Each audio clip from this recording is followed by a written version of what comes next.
Bueno, y como decíamos, este caso está concitando, por cierto, la atención de los medios en Uruguay, pero por cierto también allí en Barcelona, el caso de María y de su hija. Hoy se tenía que cumplir con el mandato de esa sentencia judicial en primera instancia y lo que se sabe hasta el momento, como recién repasaba Humberto con periódicos españoles, es que la madre y la hija llegaron al consulado, pero el consulado está o ha dicho que no va a dar cumplimiento de esa sentencia porque es violatoria de los tratados y los acuerdos internacionales. Vamos a hablar con Andrea Tuana, la directora de la ONG El Paso, que ha sido una organización que ha estado muy cercana a la familia de María y al caso de María. A propósito del tema de hoy, Andrea, gracias por acompañarnos esta mañana. Buen día. Buen día, ¿cómo estás? Lo primero, preguntarte qué se sabe de la situación que se está dando allí en Barcelona. Bueno, en realidad nosotras nos sorprendió gratamente despertarnos hoy con esta noticia. Obviamente ayer habíamos leído el comunicado del Ministerio de Relaciones Exteriores y nos pareció que era un comunicado muy atinado.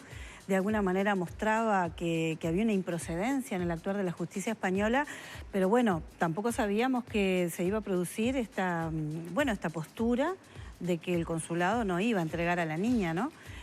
Lo cual realmente nos parece que es una actitud que tenemos que destacar del gobierno uruguayo, de darle protección a esta niña. Nos sorprende gratamente y nos parece que es una actitud, bueno, para realmente congratularnos, ¿no?, de que hoy el Estado uruguayo le esté dando protección a esta niña y de alguna forma también confirma lo que ya veníamos viendo de todas las irregularidades que ha tenido este proceso judicial, a tal punto que se comete esta enorme irregularidad o algo improcedente, como lo dice el comunicado, y que lleva a que la niña no pueda ser entregada. Entonces, bueno, incluso ahora viendo las declaraciones de Chediak, que decía que la justicia española es superior a la uruguaya, bueno, ¿en qué mal lugar pone a la justicia uruguaya? Porque esta jueza nos está mostrando que lo que hizo fue algo que no se puede hacer. El abogado defensor de María mencionaba que se iba a cumplir con el fallo porque no podían incurrir en el delito de desobediencia, ¿no?, de un fallo judicial y posible otro delito de sustracción nuevamente de la niña. ¿No se podría configurar ese delito ahora, que en principio están en el consulado y no se está cumpliendo con la sentencia? No, es que en realidad la madre cumplió con la sentencia. La jueza la mandató a llevar a su hija y a entregarla en el consulado. Y que el consulado luego la entregara al padre. O sea, la madre la sentencia la cumplió, no hay desobediencia ninguna. Es más, yo el último contacto que tuve con María ayer era un mar de lágrimas, una angustia tremenda, preparándole el bolsito y la mochilita para entregar a su hija a los brazos del padre. O sea, la niña estaba en un estado de angustia total, porque bueno, ya estaban preparadas sabiendo que esto iba a pasar. O sea que realmente creo que seguramente le debe haber sorprendido también a María esta situación. Bueno, esta situación que entiendo que se está dando ahora, ¿no? Que todo está sucediendo, que ella sigue allá en el consulado. Vamos a ver esto cómo sigue. La sensación que yo tengo es que acá se abrió un montón de caminos a partir de que salta esta grave irregularidad del proceso en España, pero que además hay muchas irregularidades que ya se estaban preparando para presentar en la apelación. Lo que pasa que, bueno, que la apelación demora, pero esto, bueno, puede ser un compás de espera. ¿Cómo puede ser tan antagónico los peritajes que se hacen en un lugar y en el otro? Más allá de que la justicia española no aceptó absolutamente nada de lo que se hizo en Uruguay, hay informes que se hicieron por peritos del ITF, por, digamos, peritos reconocidos, sí, además que tienen su prestigio en nuestro medio local, que son antagónicos a las pericias que se hicieron en España, las que se admitieron, porque hubo, como recién veíamos, hubo otras que no. Yo creo que hay dos explicaciones. La primera, que tiene que ver con los efectos traumáticos del abuso sexual o de la violencia en un niño o una niña, y más si son pequeños, que quienes trabajamos en estos temas sabemos que el relato espontáneo y el relato de primera mano es el momento propicio para poder hacer los diagnósticos, las pericias, porque es cuando, bueno, el niño logra poner en palabras lo que le pasó. O sea, lo que se hizo acá. Lo que se hizo acá, exactamente. En la medida que el tiempo pasa, todas las personas vamos de alguna forma bloqueando aquellos aspectos que nos generan una angustia tremenda. Y más los niños, en la medida que el tiempo pasa, esos recuerdos se van olvidando, se van confundiendo y además se va intentando volver a un equilibrio. Imagínense tener que hablar de una cosa tan penosa. Entonces, 2 años después, incluso yo te diría que 1 año después, se han hecho pericias acá a niños porque empiezan esa puja y el niño no puede dar cuenta de lo que le pasó. Y mucho más si es un niño tan chico. Entonces, por eso nosotras decíamos que esto era una crónica de una muerte anunciada, porque sabíamos que si el relato espontáneo y las pericias realizadas en ese marco no eran tomadas en cuenta, no iba a ser posible, porque además es someter a tortura a una niña a escarbarla nuevamente a que vuelva a hablar de lo que pasó. Pero además hay un segundo escenario que complica todo esto, que en algunas localidades de España, no en todo el país, pero en algunas localidades de España, se parte de un paradigma de que los niños mienten, de que el abuso sexual es un hecho excepcional, de que las madres manipulan e intentan llenarle la cabeza a los hijos, que los alienan, que existe el falso síndrome de alienación parental. Entonces, cuando vos tenés un sistema de justicia que ya parte de esos preconceptos, cualquier denuncia que les llegue la van a mirar desde ese punto de vista y no van a dar las garantías de un debido proceso para, bueno, poder realmente investigar. Entonces, a España le llega una serie de pericias que dicen que la niña sufrió violencia, que no se puede ni descartar, pero tampoco se puede comprobar el abuso sexual porque no hubo tiempo, pero que hay altos indicadores, ¿no? Indicadores altos de que del abuso pudiera haber ocurrido. Eso lo dice la pericia. Y además le llegan informes de psicólogos particulares que diagnostican el abuso. Todo eso, este juzgado lo descarta. Entonces, claramente, ¿por qué? Bueno, porque está parado en la posición de que no hay denuncias de abuso sexual y que las mujeres mienten y manipulan.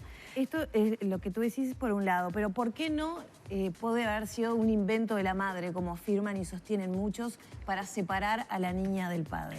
En este caso no lo es, porque en Uruguay se comprueba que no hay alienación. En Uruguay se comprueba que la madre dice la verdad cuando dice que fue víctima de violencia doméstica, ella y su hija. En Uruguay se comprueba que la niña le tiene terror a su padre y que se siente segura y apegada con su madre. En Uruguay se comprueba que hay indicadores altamente probables de la existencia del abuso sexual.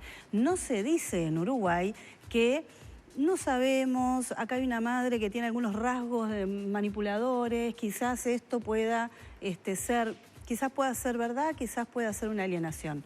No se dice eso. Muy por el contrario. Y además hay técnicos particulares que también lo dicen. ¿Por qué tenemos que pensar que los psicólogos particulares todos conspiran y están comprados? ¿Diríamos eso? ¿Que la familia les pagó para que inventaran? Yo creo que si partimos de esa base, ningún psicólogo, ni de una mutualista, ni de un servicio de salud serviría para hacer ningún aporte a la justicia. Hoy la Fiscalía recibe informes de psicólogos particulares, de psicólogos de salud pública, de psicólogos de mujeres. No son peritos, pero son acreditados. Entonces, hay una psicóloga particular que no es familiar de la niña, como se dice también, como se desinforma, que hizo un diagnóstico, hay que leer ese informe, muy bien hecho, 5 páginas, con todos los indicadores. Entonces, me parece que... Y además, no solamente los dibujos se utilizan también para hacer un análisis. Es una técnica, no es un dibujito así nomás. Y como hoy se está diciendo también, bueno, las declaraciones de Chediak, de que el dibujo había sido adulterado, que era obvio y evidente, cuando eso jamás estuvo presente en el expediente judicial. A nosotros nos llama la atención que un exministro de la Suprema Corte de Justicia que participó en ese caso esté dando una supuesta prueba que está por fuera del expediente judicial. Es algo que realmente nos quedamos atónitos. O sea, no existió ningún informe, ningún peritaje, nadie que dijera ni que comprobara que ese dibujo fuera adulterado. Muy por el contrario. Nos llama la atención. O sea, irregularidades, ¿cuántas? Ahora, perdón, volviendo un poquitito atrás y por supuesto haciendo a un lado lo más importante, que es el bienestar de la niña ante todo, para tratar de entender lo que tal vez para mucha de la gente que nos está mirando es lo menos entendible de la situación. ¿Cómo puede haber una decisión tan opuesta? Es decir, en Uruguay podemos estar acostumbrados a litigios entre padres, en donde todos podemos y queremos, con la opinotodología que tenemos en el Uruguay, decir este tiene razón, este no tiene razón. Pero el cambiar la custodia es un hecho que llama poderosamente la atención. Sí. Es decir, aquí de repente se obligaría o se le diría a la madre que tiene que fijar días de visitas para ese padre, Exacto. porque no se ha comprobado los hechos o no están del todo comprobados, pero la custodia la tiene la madre, se fijan los días de visita, tal vez hasta acompañado con un profesional en un principio que monitoree la situación y que pueda ver la reacción de la niña frente al padre. A ver, estoy hablando con el sentido común Sí. más Sí, elemental. Eso en España ocurrió también. Pero Llamado más punto de elemental. encuentro y la niña Ahora, nunca quiso ver al padre. ¿cuál es la clara argumentación de la justicia española para decir de esta situación, que sería por lo menos en la que, bueno, el padre gana terreno, pero sería razonable, pasamos a darle la custodia al padre? Bueno, justamente porque parten de esa base, primero porque los derechos de los niños, niñas y adolescentes no están en el centro de la cuestión. Vamos a decir no la justicia española, ¿no? Porque en realidad en la justicia española está prohibido el uso del SAP y también está prohibido el uso de estos Sí, métodos. está prohibido, pero lo acabamos de ver en la audiencia que Como una pasábamos jueza. recién, donde lo mencionan sin ningún problema. Bueno, por eso Y la jueza nunca dijo nada. estamos esperando el recurso de apelación, estamos esperando también que esto salga de la justicia de ese pueblo y pueda ser mirada por, bueno, un tribunal de alzada. Pero lo que se hace en España son estos métodos de arrancamiento, que tenemos testimonios de muchas madres que ya hemos recibido y que ahora vamos a estar compartiendo, en donde justamente como se parte de la base y se toma además la teoría de Richard Gardner, la pseudo teoría, ¿no? Que es un psiquiatra pedófilo que escribió esta teoría diciendo de que como se aliena a los niños, la cura es la terapia de la amenaza. O usted, señora, deja que esa niña vea a su padre o le sacamos la tenencia. Y, bueno, una madre que protege va a proteger hasta las últimas consecuencias, ¿verdad? Si tu hija te dice que la abusaron, vos no vas a permitir jamás llevar a esa niña al encuentro de ese padre. Entonces, la medida es el arrancamiento. Sacamos a esta niña para sacarle toda esa alienación que tiene en la cabeza y que se pueda reencontrar nuevamente con su papá. O sea que, volviendo a la pregunta, la argumentación es que teóricamente la niña estaría siendo alienada por la madre con pensamientos, con cuestiones, y que eso sería nocivo para la crianza de la niña. Exactamente. Pues estoy tratando de buscar un argumento que por lo menos me satisfaga, aunque no crea en él. Sí, ese argumento además no tiene ninguna aceptación en ninguna academia, no tiene ningún sustento científico, lo cual esto también es importante. Y además es una argumentación que es un síndrome pseudo que solo se diagnostica en los juzgados. No se diagnostica en ningún otro lugar, ni en los consultorios médicos, pediátricos, psicológicos, solo en los juzgados. Entonces, claramente lo que hay acá es un posicionamiento teórico, conceptual, de alguna forma querer invisibilizar nuevamente los abusos sexuales y generar los niveles de impunidad. Andrea, no quiero que cerrar la entrevista sin hacerte una pregunta. Esto ya está generando muchísima polémica, como generó en su momento antes de que María y su hija se fueran de Uruguay, y parte aguas y empiezan argumentos muy hirientes a propósito de que esto es utilizado como una bandera feminista y que eso paga el precio de estas dos vidas. Y así se acusa a muchas personas, incluso a personas que ocupan cargos públicos. ¿Qué tenés para decir tú de esta polémica que se genera? Dos cosas que quiero tratar con esto, ¿no? Yo soy muy crítica de la justicia uruguaya, pero también he de decir que la justicia uruguaya nunca aplicaría estos métodos que vulneran los derechos de una niña. Y en eso yo quiebro una lanza por la justicia uruguaya. Y quiero decir que lo que hace la justicia española es medieval.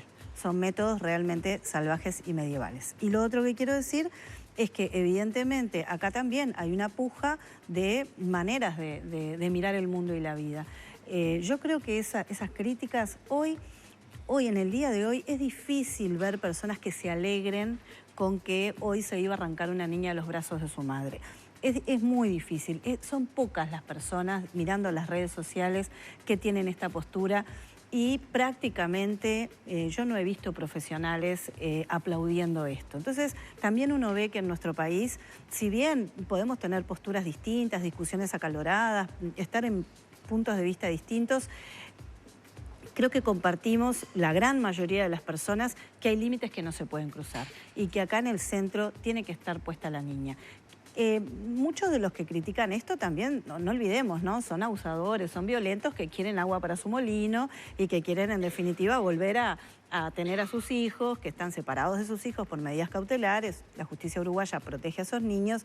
En redes sociales hay de todo, pero si yo tengo que hacer una valoración, creo que la enorme mayoría de las personas en el acuerdo o en el disenso sí acordamos que este método salvaje no se puede realizar. Bueno, vamos a agradecerle a Andrea Tuana, directora de la ONG El Paso, estos minutos en la mañana de Arriba Gente, donde hemos estado tratando de actualizar hasta el momento lo que sabemos, lo que le mostramos, la fotografía del padre ingresando en el consulado uruguayo en el momento que se tenía que concretar supuestamente la entrega, la comunicación por parte del consulado al padre de que eso no iba a ser así, la explicación pertinente.